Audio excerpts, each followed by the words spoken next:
ওহ খোদা, কি গরম! মনে হচ্ছে আস্ত একটা আগুনের চুলার ভেতর বসে আছি। ফ্যানের বাতাসে মনে হচ্ছে রোদে গরম করা পানি। দোস্ত, এই গরমে বাঁচতে চাইলে আমার কাছে একটা দুর্দান্ত বুদ্ধি আছে। কি বুদ্ধি দোস্ত? তাড়াতাড়ি বল, বাচ্চা আমাকে।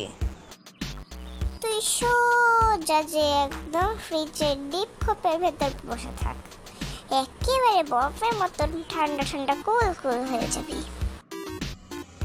তোর ফালতু বুদ্ধি রাখ।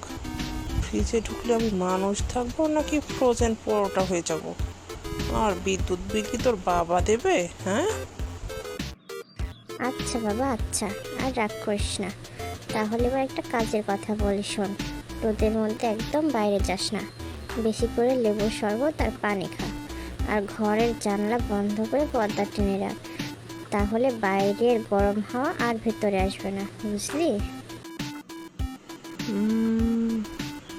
একটা বুদ্ধিমানের মতো কথা বলেছিস।